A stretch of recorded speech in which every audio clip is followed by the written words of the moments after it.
Olá. A medida provisória é uma norma que tem força de lei a partir do dia de sua publicação. Mas, para ser convertida em lei ordinária, precisa ser analisada pela Câmara e pelo Senado. Seu prazo inicial de vigência é de 60 dias, podendo ser prorrogado por mais 60 dias. Mas até 2001 não havia limite para o número de vezes que uma medida provisória podia ser reeditada. Cerca de 5 dezenas de MPs já tramitam há 17 anos e podem ser alteradas ou rejeitadas a qualquer momento. Veja na reportagem de Carla Benevides. Está na Constituição. O presidente da República tem o poder de editar medidas provisórias que já nascem com força de lei. Mas até 2001 não havia um limite para o número de vezes que elas podiam ser reeditadas. Me recordo de uma MP, a própria MP do Plano Real, que foi editada 72 ou 73 vezes. Então, se nós dividirmos por 12 meses, nós temos aí em torno de 6 anos. A Emenda Constitucional 32 deu prazo de 120 dias para que as MPs sejam aprovadas pelo Congresso. Do contrário, perdem a validade. Mas o que aconteceu com aquelas medidas provisórias que estavam tramitando antes da promulgação da emenda? As medidas provisórias tinham validade de 1 ano e eram reeditadas pelo governo. Então, era comum, na época, a gente ter dezenas de medidas provisórias tramitando. O que muita gente não sabe é que muitas dessas medidas provisórias continuam valendo até hoje. Essas MPs ainda não passaram pelo crivo de deputados e senadores e podem ser alteradas, aprovadas ou rejeitadas a qualquer momento. Algumas medidas provisórias já foram analisadas, mas 52 ainda valem como leis, mesmo tramitando no Congresso há 17 anos. Essas medidas provisórias que estavam tramitando naquele momento, 11 de setembro de 2001, elas continuariam em vigor como leis indefinidamente até serem votadas pelo Congresso Nacional. Entre elas, a MP que criou a Agência Nacional de Cinema e a Agência de Vigilância Sanitária, a Anvisa. Tem também a MP que trata da remuneração dos militares das Forças Armadas e a que faz alterações na legislação do imposto de renda e na CLT. Podem, 1, desaparecer, se forem rejeitadas, 2, serem convertidas em lei sem qualquer alteração, ou serem convertidas em lei com alterações. Como elas têm validade permanente e são, como regra, matérias bastante polêmicas, tem havido aí um certo acordo político, que é mais cômodo no momento não incluir essas matérias na pauta. A previsão de orçamento do governo para a educação no ano que vem é de 122 bilhões de reais. Segundo estudo da OCDE, a Organização para a Cooperação e Desenvolvimento Econômico, divulgado este mês, os gastos totais do Brasil na área estão acima da média dos países que integram a OCDE. Mas o gasto por aluno ainda é pequeno. O estudo, divulgado anualmente pela Organização para a Cooperação e Desenvolvimento Econômico, compara os dados de educação de 35 países que fazem parte da OCDE, além de 11 países parceiros, como é o caso do Brasil. São analisados, por exemplo, o total dos gastos com educação, a distribuição dos recursos e ainda a capacidade de atendimento da rede de ensino. Os últimos números apontam que, em termos absolutos, o Brasil gasta em educação praticamente o mesmo que os outros países analisados, ou até mais. Em 2015, foram investidos cerca de 5,5% do PIB, enquanto que a média nos outros países da OCDE foi de 4,5%. Mas quando se analisa o investimento por aluno, ele ainda é muito baixo e representa menos da metade do que é investido pelos outros países. Então, a gente tem que sempre lembrar, quando a gente comparar, mas a gente já investe o que a OCDE investe, mais ou menos, porque a nossa população é muito maior, então o investimento por aluno é muito mais baixo. Claro que a gente também tem questões de eficiência do gasto, de melhoria de gestão, que a gente precisa trabalhar, de desperdício, de corrupção, tudo isso são questões que impactam o nosso sistema educacional e que a gente tem que trabalhar para melhorar o gasto. Mas esse argumento de que a gente já gasta igual os países da OCDE, muitas vezes ele é usado para dizer não precisamos gastar mais nada em educação, já estamos no máximo que a gente precisa. O relatório mostra também que o Brasil avançou quando se trata da educação infantil e fundamental e conseguiu aumentar um pouco o número de crianças de 0 a 3 anos na escola. Mas o ensino médio ainda é um problema. Só 69% dos jovens entre 15 e 19 anos estão na escola. E mais da metade dos adultos brasileiros, que têm entre 25 e 64 anos, não concluiu o ensino médio. É mais que o dobro da média dos países da OCDE. Para a representante da campanha nacional pelo direito à educação, a baixa escolaridade tem impacto direto no desenvolvimento econômico e social. Se a condição de vida desse grupo, né, grande da população brasileira que não tem aí acesso à educação, cabe ao Estado garantir as condições para que eles tenham acesso a essa educação, porque isso vai impactar no desenvolvimento social e econômico do país, o que significa impactar no desenvolvimento social e econômico da população como um todo. Outro ponto levantado pela OCDE foi o baixo salário pago aos professores brasileiros. Tem vários estudos, inclusive da própria OCDE, que mostram que o professor é o fator mais importante para o aprendizado do aluno em sala de aula. Claro que a infraestrutura, o material, tudo isso ajuda, mas o professor, se você decompor, né, uma análise do que faz mais diferença, é o professor. Quando o salário do professor é um salário baixo, pouco atrativo, você não consegue trazer e reter na carreira docente profissionais motivados, bem preparados. Uma questão para ser olhada no Brasil, e não é à toa que a OCDE o tempo inteiro bate nessa tecla, que nós temos níveis muito baixos de salários e que tudo isso vai impactar na qualidade da educação. É sempre melhor sobrar do que faltar. Com essa justificativa, o brasileiro desperdiça os alimentos. Uma pesquisa mostrou que a busca pelo sabor e a preferência pela fartura são os principais motivos para jogar comida no lixo. 40 quilos por ano. Este é o número de alimentos que cada brasileiro joga no lixo. E a pesquisa, realizada pela Embrapa, em parceria com a Fundação Getúlio Vargas, alerta: o desperdício é feito por toda a população. O problema é um problema que vai da classe A à classe E, em todas as regiões do Brasil, em todas as faixas de idade, né? Em todos os tamanhos de domicílio, então domicílio com uma pessoa, com mais de 5 pessoas, todos esses dados sociodemográficos se mostraram, em todos eles acontece o desperdício. E a dupla queridinha dos brasileiros figura entre os itens mais desperdiçados pela população. O arroz e o feijão somam 38% do que é jogado fora. Mas o que mais surpreendeu os pesquisadores foi a carne bovina. O item, caro no bolso do brasileiro, também tem ido para o lixo. Mas tem gente que já aprendeu a importância de não desperdiçar. José Ribamar tinha o costume de jogar frutas e verduras no lixo, mas hoje mudou de atitude. Eu não tinha consciência, assim, eu não tinha esse conhecimento de hoje, né?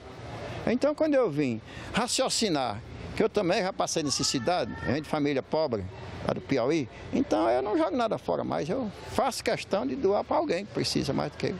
Atitudes como a de José são repetidas por quem quer evitar jogar alimentos no lixo. Caso desta rede de supermercados, que fez uma parceria com o Programa de Combate à Fome e ao Desperdício. Hoje o combate ao desperdício é o nosso maior foco dentro do supermercado. Hoje a gente já buscou, no intuito de reduzir essa questão das percas, a gente chegou a fazer um contrato ou uma parceria, vamos dizer assim, com o programa Mesa Brasil do SESC, onde aqueles alimentos in natura que estão perfeitos para o consumo, eles não são mais vendidos, mas para o consumo ele está perfeito. A gente hoje, ao invés de jogar fora, a gente faz doação onde serão beneficiadas as instituições carentes.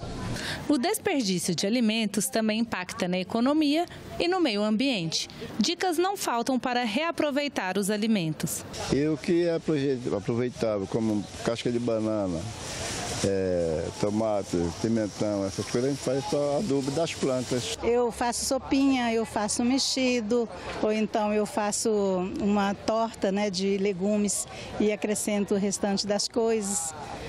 Eu faço muitas coisas. Pouco mais de 1 milhão de eleitores vão às urnas este ano em Tocantins. As mulheres são maioria entre esses eleitores que devem escolher em outubro 2 ocupantes para as vagas ao Senado. Veja quem são os candidatos. Tocantins.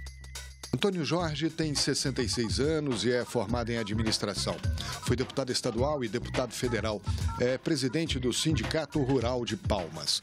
Ataídes Oliveira tem 58 anos. É formado em contabilidade e em direito. Atualmente é senador e tenta a reeleição. César Alum tem 64 anos e é médico veterinário. Foi vereador de Araguaína e deputado estadual. Atualmente é deputado federal. Eduardo Gomes tem 52 anos de idade e começou a carreira política como vereador na cidade de Palmas. Atualmente é deputado federal. Farley, o federal, tem 49 anos e é bacharel em Direito. Agente da Polícia Federal há 22 anos, disputa um cargo público pela primeira vez.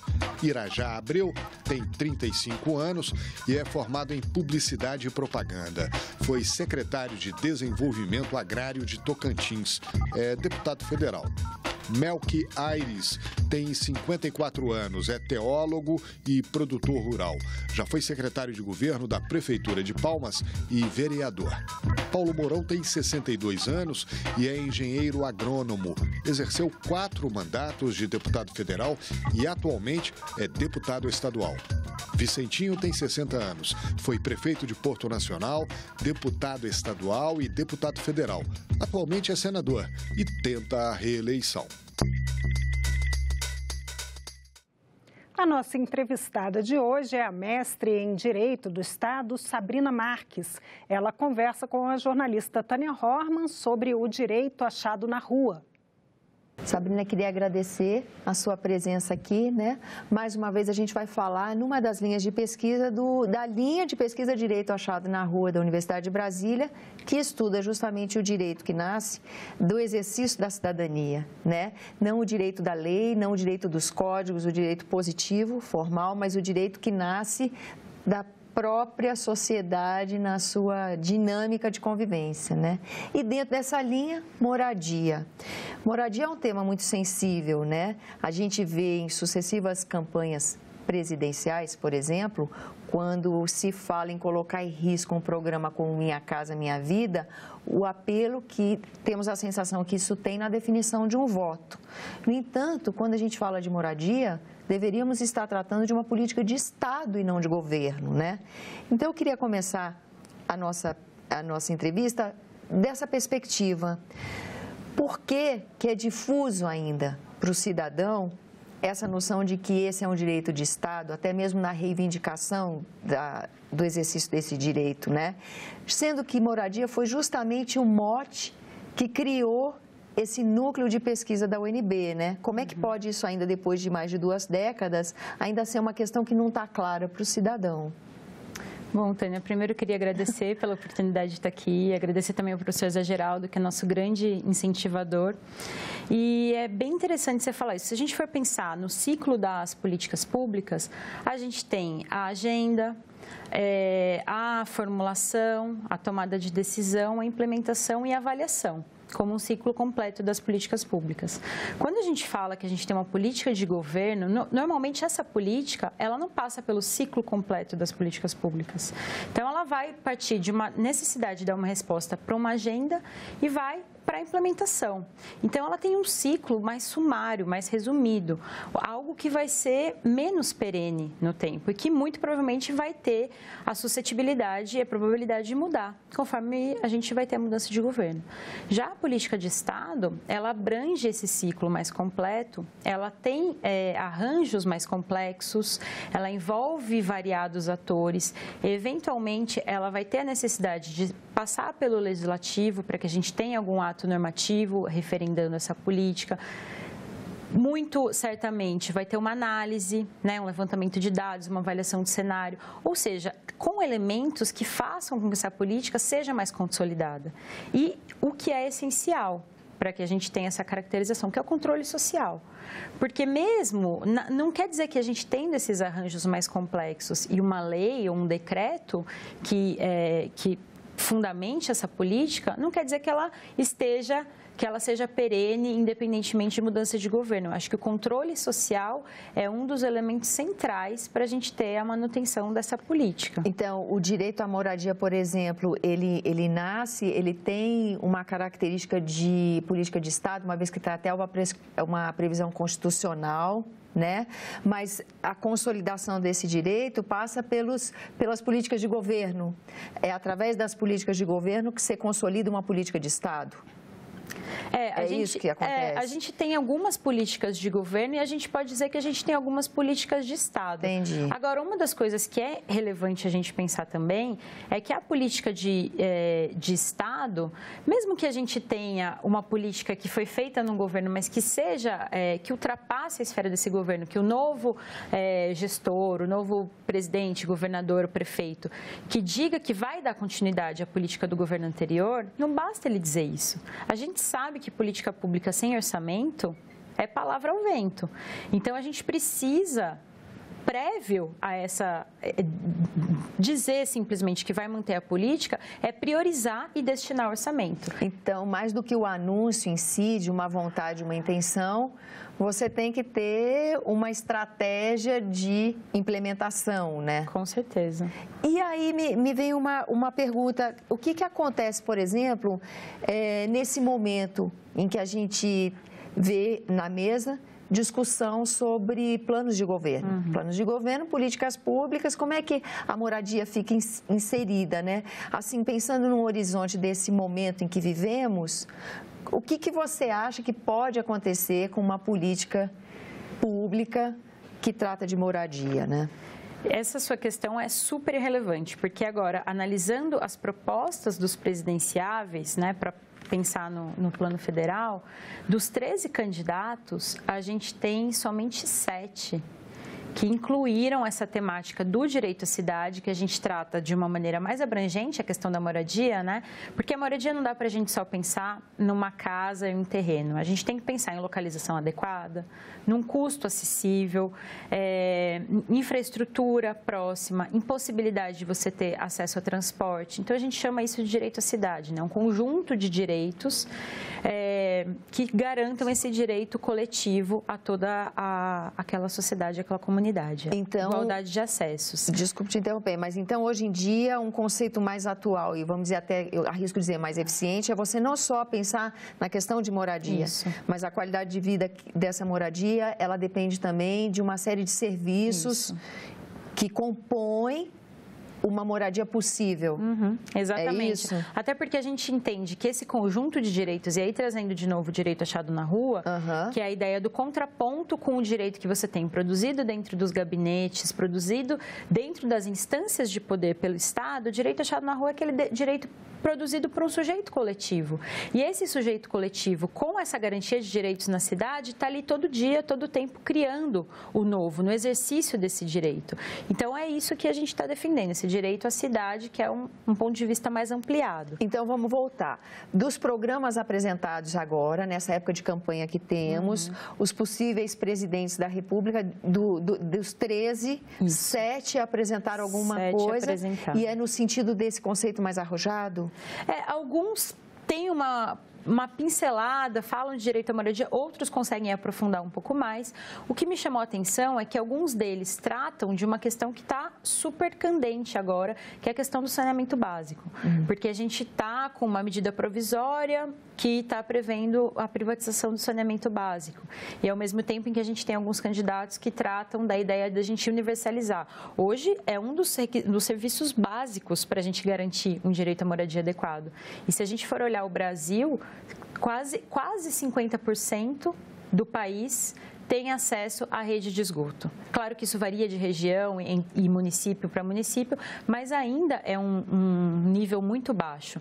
Então, a ideia é que a gente consiga retomar esse controle social e acompanhar se, de fato, essas propostas que estão sendo apresentadas na campanha vão se fazer cumprir quando esses candidatos forem eleitos. Se terão condições, né? O que, através da pesquisa, você poderia dizer que são os desafios da questão da moradia no Brasil? O que hoje se apresenta como desafiador? Olha, acho que são muitos, mas para a gente conseguir resumir aqui, eu acho que o central para esse momento que a gente está passando é retomar o controle social por meio das instâncias que a gente já tem consolidadas, sejam os conselhos, principalmente o Conselho da Cidade, audiências públicas, conferências, retomar o processo da Conferência das Cidades, que foi paralisado, e implementar os mecanismos de função social da propriedade que a gente tem na Constituição desde 88, que está fazendo 30 anos agora, e que a gente não conseguiu ainda implementar de fato esses instrumentos para dar cumprimento da função social. A sensação que eu tenho com a sua resposta é o que está faltando é o fortalecimento dessa articulação social. Isso. É isso que está faltando? É. Mas não só também deixar essa responsabilização da sociedade civil, porque a gente sabe que muito disso, muitas vezes, o próprio poder público tem uma restrição, uma resistência em trazer esses instrumentos, trazer a população para perto para debater as políticas públicas. O que a gente tem de horizonte? Eu acho que vai depender da atuação da sociedade. Vai depender também da atuação da sociedade, e a gente tem diversos instrumentos que a gente já pode cobrar e implementar, não ficar somente nessa ideia de que não são autoaplicáveis porque estão na Constituição, precisam de lei, de decreto. Eu acho que a gente já tem, é implementar o que a gente já tem disponível. Entendi. Agradeço a sua presença aqui nos nossos estúdios. Obrigada, Tânia. Eu que agradeço. E nós ficamos por aqui. Você pode rever as reportagens desta edição na nossa página na internet, senado.leg.br/TV. Muito obrigada pela companhia. Continue sintonizado aqui na TV Senado.